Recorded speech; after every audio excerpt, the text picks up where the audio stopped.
Welcome back to our daily bread. Correction is never easy.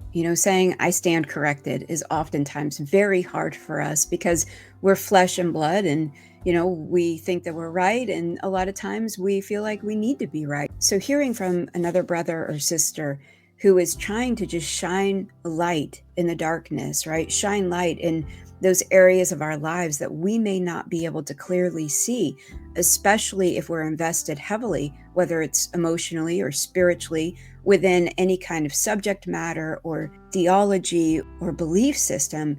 It's really challenging for us to receive what's being presented to us, especially, like I said, in the form of correction. Proverbs 15:32 says, "He that refuseth instruction despiseth his own soul, but he that heareth reproof getteth understanding." And in this language, in Hebrew, the word instruction is the same word that we hear in the Greek when we talk about chastisement or correction. Proverbs 29:15.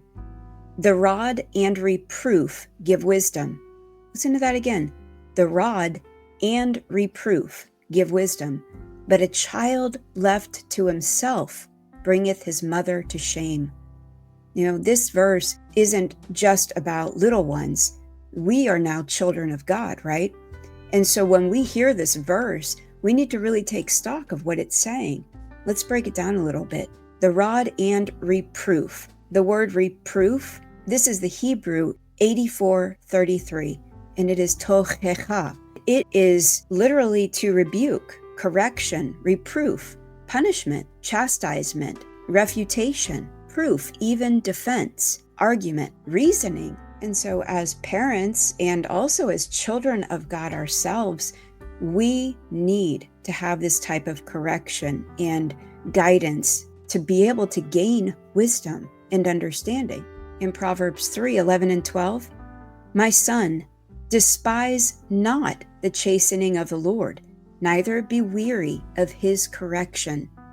For whom the Lord loveth, he correcteth, even as a father the son in whom he delighteth." The word "the chastening" is the Hebrew word 41:48, musar. It literally is discipline, correction, chastening. The Strong's definition also goes on to say warning or instruction. Further, it says check, correction.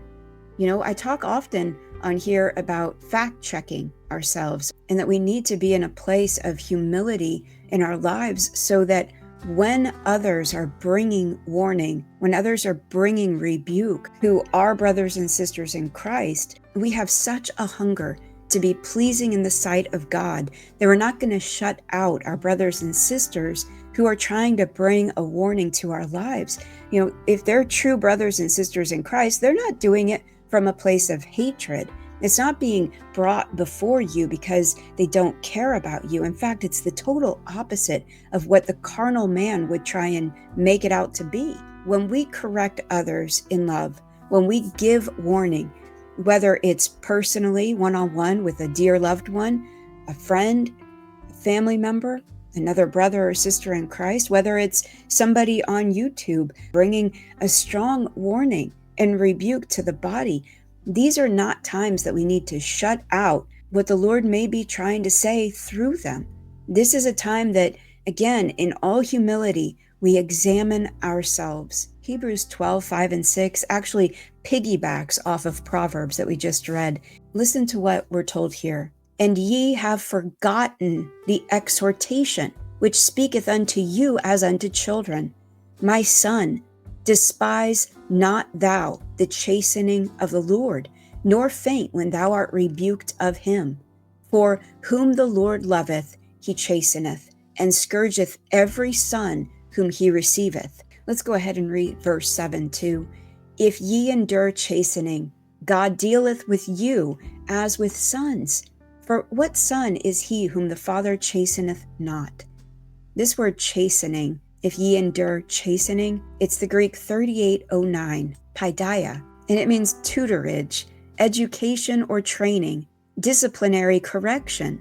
The Thayer's lexicon expounds on this a little bit. It says, instruction which aims at the increase of virtue, according to biblical usage, chastisement or chastening of the evils with which God visits men for their amendment. You see, the Lord's chastening, his correction, is not meant for any type of harm, but to bring us back into right relationship, to help us to amend our ways so that we are walking in holiness according as he has willed and purposed.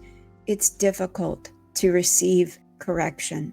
It's difficult to admit that we're wrong, but this is why emptying ourselves out completely and being vessels for the Lord's use. This is why laying down every bit of pride or haughtiness is of the utmost importance, because until we're ready to lay down ourselves and be open to whatever the Lord has for us, including chastisement, including instruction, including reproof, we're never going to be the full men and women of God that he has created us to be. I'm going to close out today in Proverbs 9. Let's look at verses 7 through 9.